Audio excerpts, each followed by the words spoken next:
ጥቂት የእግዚአብሔርን ቃል እንነጋገራለን። እግዚአብሔር በቸርነቱ ምስጢሩን ጥበቡን እንዲገልጥልን መልካም ፈቃዱ ይሁንልን። እንደው ርዕስ ለመስጠት ያህል እኔ ስለ ትንሣኤው እንድንነጋገር ስለሆነ የፈለግኩት ጠላት የመሰከረለት ትንሣኤ በሚል ርዕስ ትንሽ እንነጋገራለን። በኋላ ክቡር አባታችን ሙሽሮቹን በተመለከተ ቃለ ምዕዳን ቡራኬ ሲሰጡ ማጠቃለያ ላይ ይናገራሉ። እኔ ግን ወቅቱን በተመለከተ አሁን ባነሳሁት ነጥብ ላይ ትንሽ እየተነጋገርን እንቆያለን። ጠላት የመሰከረለት ትንሣኤ የጌታችንና የመድኃኒታችን የኢየሱስ ክርስቶስን ትንሣኤ ቤተክርስቲያናችን በተለየ መልኩ ነው የምታከብረው። ትንሣኤ ተስፋ ነው። ትንሣኤ የተስፋችን ደግሞ ቀብድ ወይም ቅድሚያ ክፍያ ነው። ትንሣኤ ተስፋ ነው። ለተስፋችን ድጋሚ የተከፈለን ወይም ለተስፋችን ቀድሞ የተከፈለን ክፍያ ትንሣኤ ነው። ያለ ትንሣኤ ሁሉም ነገር ከንቱ ነው። ያለ ትንሣኤ ቅዳሴው ከንቱ ነው። ያለ ትንሣኤ የካህናቱ ስልጣን ከንቱ ነው። ያለ ትንሣኤ ንስሐ ብንገባ ቅዱስ ሥጋውን ክቡር ደሙን ብንቀበል ምንም ጥቅም የለውም። ያለ ትንሣኤ ስብከት የለም። ያለ ትንሣኤም ሃይማኖት የለም። ሃይማኖት ኖሮ የሃይማኖት መምህራን ሃይማኖተኛ ሁኑ ብለው የሚሰብኳችሁ ትንሣኤ ስላለ ነው። ትንሣኤ ባይኖር ትንሣኤያችን ባይረጋገጥ ይሄ ሁሉ መሰብሰባችን ከንቱ ነው። እንደ ዕቁብና እንደ ዕድር ነው የሚሆነው ማለት ነው። ስለዚህ ትንሣኤ የእምነታችን ሁሉ ቁንጮ ነው። የእምነታችን ሁሉ ዋስትና ነው ማለት ነው። የትንሣኤን በዓል ቤተክርስቲያናችን የምታከብረው በተለየ መልኩ ነው። ለዚህ ነው ቅዱስ ጳውሎስ በአንደኛ ቆሮንቶስ መልእክቱ ምዕራፍ 15 ቁጥር 13 ላይ ሲናገር ትንሣኤ ሙታን ከሌለ ክርስቶስ አልተነሳም ማለት ነው ይላል። ትንሣኤ ሙታን የለም የምንል ከሆነ ክርስቶስ አልተነሳም ማለት ነው። ክርስቶስ ካልተነሳ ደግሞ ስብከታችን ከንቱ ነው፣ እምነታችሁም ከንቱ ነው ይላል። ስብከት ለማመን ነው፣ የሚታመነው በስብከት ነው። ትንሣኤ ከሌለ ስብከትም እምነትም ከንቱ ነው ይላል። በዚህ ምክንያት ለትንሣኤ ልዩ ቦታ አላት ቤተክርስቲያናችን። አሁን ከትንሣኤው በዓል በፊት ስታደርጉት ከነበረው ጀምሮ የተወሰነ ነገር ላስታውሳችሁ። ስለ ትንሣኤው ቤተክርስቲያናችን ከማወጇ በፊት አሁን እንኳን አደረሳችሁ ከመባባላችን በፊት ነገረ ትንሣኤውን ከመናገሯ አስቀድሞ ሁላችንም እንደምናውቀው 55 ቀን እንጾማለን። አብይ ጾም ይባላል። ስለ ትንሣኤው ክብር ማለት ነው። ይህ አብይ ጾም 3 ክፍሎች ነበሩት፣ አልፏል። አሁን አንደኛው ጾመ ሕርቃል ነው፣ ሁለተኛው ጾመ አርባ ነው፣ ሶስተኛው ሕማማቱን የምናስብበት ነው። ይሄ በሙሉ ለትንሣኤው ክብር ነው። አንድ ሁለተኛ ሕማማቱን ለብቻ ታስባለች ቤተክርስቲያን።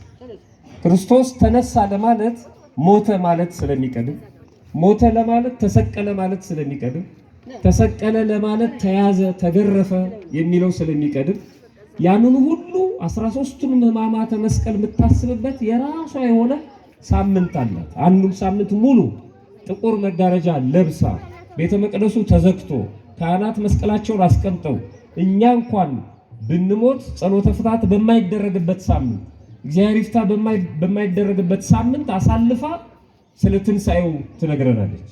ሁለተኛው ይሄ ነው። ሶስተኛው አክፍሎት የሚባል የጾም አይነት አለ። ጾም እስከ 9 ሰዓት አለ፣ እስከ 11 ሰዓት አለ፣ እስከ 12 ሰዓት አለ፣ እስከ ምሽቱ 1 ሰዓት አለ፣ 18 ሰዓት ደግሞ የምንጾምበት ጊዜ አለ። አሁን እዛ ዝርዝር ውስጥ አልገባም። ግን ማክፈል ደግሞ ቀን መደረብ ነው። 2 ቀን 3 ቀን ለትንሣኤው ክብር የአክፍሎት ጾም ሁሉ እንድንጾም ታደርገናለች። አራተኛ መደበኛ አገልግሎቷን ትዘጋለች። ቅድም እንደነገርኳችሁ ስለ ትንሣኤው ክብር ማለት ነው። ለአንድ ሳምንት የቤተክርስቲያን መደበኛ አገልግሎት ተቋርጦ ነበር። ሰላምታችን ተቀይሮ ነበር። አለባበሳችን ተቀይሮ ነበር። ካህናት ጥቁር ይለብሱ ነበር። የቤተ መቅደሱ መጋረጃ ጥቁር ነበር። የቤተ መቅደሱ አገልግሎት ተዘግቶ ነበር። ቅዳሴ የለም። ቅዱስ ሥጋውና ክቡር ደሙን አንቀበልም ነበር። ካህናት በመስቀል አይባርኩንም ነበር። እግዚአብሔር ይፍታ የሚለው ጸሎት አልነበረም። ይሄ በሙሉ ለትንሣኤው ክብር የተደረገ ነው። ያን ዘመን ታስታውሰናለች ማለት ነው። ትንሣኤውን ከማክበር በፊት ክርስቶስ ተነሳ ከማለት በፊት በርቶልኛል፣ ተገልጦልኛል እያሉ በየመንገዱ ኢየሱስ ጌታ ነው እንደሱ አይደለም የቤተክርስቲያናችን ትምህርት። ቁጭ ብላ 55 ቀን ስናደርገው የነበረውን ነገር አስታውሱ። ስለ ትንሣኤው ክብር እሱ ብቻ አይደለም። አምስተኛ ለአንድ ሳምንት ቀናቱን ትንሣኤውን ካከበርን በኋላ ቅዳሴው ሌሊት ነው እንደምታስታውሱት። የዛሬ ሳምንት የነበረው አገልግሎቱ በሙሉ ከምሽቱ 2 ሰዓት ጀምሮ ልዩ ነበር። ያን በዓል ካከበርን በኋላ ለአንድ ሳምንት ስለ ትንሣኤው እንድንነጋገር ዕለታቱን በሙሉ መታሰቢያ አድርጋ ሰይማ ነበር። ሰኞ ማዕዶት፣ ማክሰኞ ቶማስ፣ ረቡዕ አልዓዛር፣ ሐሙስ የአዳም ሐሙስ፣ ዓርብ ቤተ ክርስቲያን፣ ቅዳሜ ቅዱሳት አንስት፣ እሁድ ዳግም ትንሣኤ። አንዱ ሳምንት በሙሉ ትንሣኤውን ነበር የሚናገረው ማለት ነው የሚሰብኩ። ቅዳሴው ማለዳ እየተገባ ማለት ነው። ዛሬ ደግሞ ዳግም ትንሣኤ። ቤተክርስቲያን አያችሁ ውጭ ወጣ የቤተ መቅደሱን የቅኔ ማህሌቱን ስርዓት ለሙሽሮቹ ክብርና ሙሽሮቹን ብለን ለተሰበሰቡት ሰዎች ክብር እዚህ ውጪ ሊቃውንቱ የደብራችንን አስተዳዳሪ ጨምሮ ሲያሳዩን ነበር። የአብ የወልድ አካላዊ ቃል ኢየሱስ ክርስቶስ ወደዚህ ምድር መጥቶ የአባቱን ትእዛዝ ፈጽሞ ነገረ ትንሣኤውን ነገረ ድነቱን አጠናቆ መጨረሱን የሚያበስር ስለ አንድነት ስለ ቅድስና የሰጠኝን ግብር ፈጽም ያለው አልቋል። ቤተክርስቲያን ስለ ትንሣኤ እስካሁን ድረስ ስትዘምር ነበር። ከዋናው የትንሣኤ ዕለት ጀምሮ እስከ ዳግም ትንሣኤ ቀለሙ ያበቃል። የቅኔ ማህሌቱ የውጭው ስርዓት ደግሞ ይቀጥላል ማለት ነው። ይሄ በሙሉ ለትንሣኤው ክብር የሚደረገው። ከዛ በኋላስ ስድስተኛ 39 ቀን ዘመነ ፋሲካ ተብሎ ይታሰባል። በእነዚህ 39 ቀናት ውስጥ እስከ እርገቱ ድረስ ማለት ነው ዘመነ ፋሲካ ነው። የአክፋይ ብለን የምንጠያየቅበት ቀላል ነገር ይመስለናል። ስለ ትንሣኤው የምንሰብክበት፣ ክርስቶስ መነሳቱን የምናውጅበት፣ አባት ልጅ ልጅ አባትን የንስሐ አባት የንስሐ ልጆች የሚገናኙበት፣ እንደዚህ ጋብቻ የሚፈጸምበት ይሄ ዘመነ ትንሣኤ ነው። በዚህ ዘመነ ትንሣኤ ቀኖና የለም፣ ስግደት የለም፣ ምህላ የለም። በዚህ ዘመነ ትንሣኤ ጾም አይታወጅም። ይሄ በሙሉ ስለ ትንሣኤው የሚደረግ ክብር ነው። ዓርብና ረቡዕ እንኳን አይጾሙም፣ ይሻራሉ ማለት ነው። ስለ ትንሣኤው የሚደረግ ክብር ነው። እነዚህ 39 ቀናት እነዚህ ዘመነ ፋሲካ ብለን የምናስባቸው ዓርብና ረቡዕን ማንጾምባቸው ማንሰግድባቸው፣ ምህላ ጸሎት ወይ የምህላ ጸሎት ማናደርግባቸው እነዚህ ዕለታት የሚወክሉት ከትንሣኤ በኋላ ያለውን ኑሮ ነው። ከትንሣኤ በኋላ የምንኖረው እንደዚህ ነው። ጾም የለም፣ ስግደት የለም፣ መሰቃየት የለም፣ ረሃብ የለም።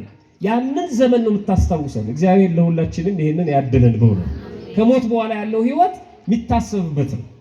ሰባተኛ ሰላምታችን ሁሉ ይቀየራል። ቅድም እንደነገርኳችሁ አንድ ክርስቲያን መደበኛ ሰላምታ ከመለዋወጡ በፊት ከሚያውቀው ሰው ጋር መጀመሪያ ሲገናኝ ክርስቶስ ከሙታን ተለይቶ ተነስቷል፣ በአብይ ኃይል ወስልጣን በታላቅ ኃይልና ስልጣን ተነስቷል። ያኛውም አዎ ይላል። ተመሰካክረው ስለ ትንሣኤው ተናግረው ከዛ በኋላ ነው እንደምናደርግ እንደምናመሸን ይባባሉት ማለት። ይሄ ምስራቃውያኑንም ጨምሮ ነው። ምዕራባውያኑ በፕሮቴስት እምነት ውስጥ ያሉትን አይወክልም። ምስራቃውያኑ ግን ስለ ትንሣኤው ሰብከው ምስክርነት ሰጥተው ነው ሰላምታ ቢለዋወጡት። ይሄን ማለት አለብን ሁላችን። ክርስቶስ ተንሥአ እሙታን በአብይ ኃይሉ ስልጣን አሰሮ ለሰይጣን ሰይጣንን አሰረው፣ አጋዞ ለአዳም አዳምን ነፃ ወጣው፣ ከዚህ በኋላ ሰላም ሆነ ብለን የምናውጅበት ማለት ነው። ሰላምታችን ሁሉ የተለየ ነው። አሁን ዘመኑ ዘመነ ፋሲካ ነው። ስለ ትንሣኤው እንመሰክርበት። በነገራችን ላይ ለትንሣኤው ካላት ክብር የተነሳ ቤተክርስቲያን በዕለተ ትንሣኤ ጋብቻ እንኳን አትፈጽምም። አንዳንድ ሙሽሮች ስርዓተ ተክሊላቸውን የትንሣኤ ዕለት ያደርጋሉ። ይሄ ቅብጠት ነው፣ የቤተክርስቲያን ስርዓት አይደለም። በዛን ቀን ሙሽራዋ ማን ብቻ ነው? የዛን ጊዜ ክርስቶስ ብቻ ነው። ሌላ ሙሽራ አታስተናግድም። ሌላ ሙሽራ የሚሸፍነው ሙሽራ አትፈልግም።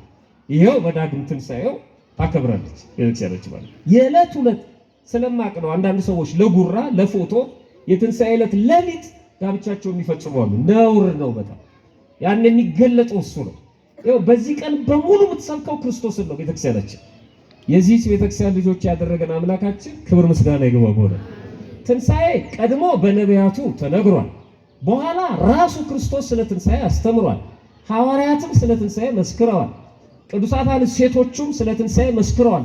እንዳልኳችሁ ምስጢሩ ረጅም ነው። አሁን የተፈጸመውን እንኳን ብንናገር ሐዋርያት ሰብከዋል። ቅዱሳን መላእክትም ስለ ትንሣኤው በደንብ ተናግረዋል። በጣም የሚያስደንቀው ግን ጠላት ስለ ትንሣኤው የተናገረው ነው። የጠላት ምስክርነት ደግሞ በጣም የሚገርም ነው። ኢትዮጵያውያንም ይላሉ የጠላት ምስክርነት እውነት ነው። የጠላት ምስክርነት የተረጋገጠ ነው። የጠላት ምስክርነት ምንም ችግር የለበትም። ተቀባይነቱ የጎላ ነው። እንደውም ሲናገሩ ምን ይላሉ?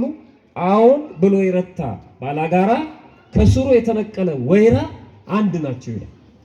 ጠላት ባላጋራ አዎ አምኛለሁ ካለ ከዚህ በኋላ ጠላትና ባላጋራ ይሁን ተካደና ከተጠራጠረው ከባዱ ሲያለፋን ሲያደክመን የሚውለው ከስሩ የተነቀለ ወይራም መልሶ አያቆጠቁጥም ይላል።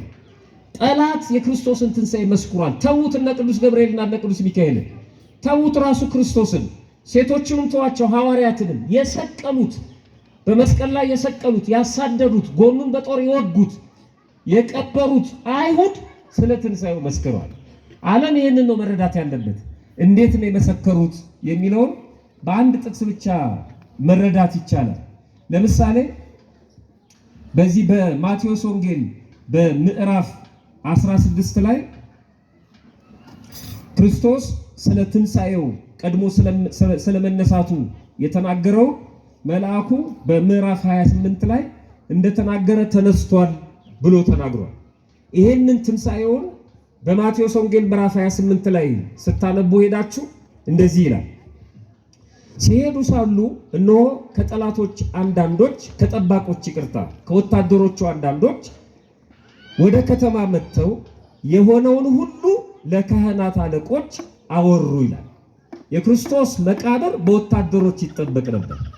ከወታደሮቹ አቅም በላይ በሆነ መለኮታዊ ስልጣኑ ተነሳ። ወታደሮቹ ሊቆጣጠሩት አልቻሉ፣ እንዳይነሳ ማድረግ አልቻሉ። ይሄንን ተመልክተዋል። የሆነውን ሁሉ ለማስረዳት ወደ ከተማ መጡ ይላል። የካህናት አለቆች ሽማግሎች ተሰብስበው ተማከሩ። ለጭፍሮቹ ብዙ ገንዘብ ሰጧቸው። ልብ አድርጉ፣ በደንብ ስሙ። ጭፍሮቹ የሆነውን በሙሉ አይተዋል። የሆነው ምንድን ነው? ክርስቶስ ተነስቷል። በታላቅ ኃይል ተነስቷል። ኃይለኛ የምድር መናወጥ ብርሃን ነበር።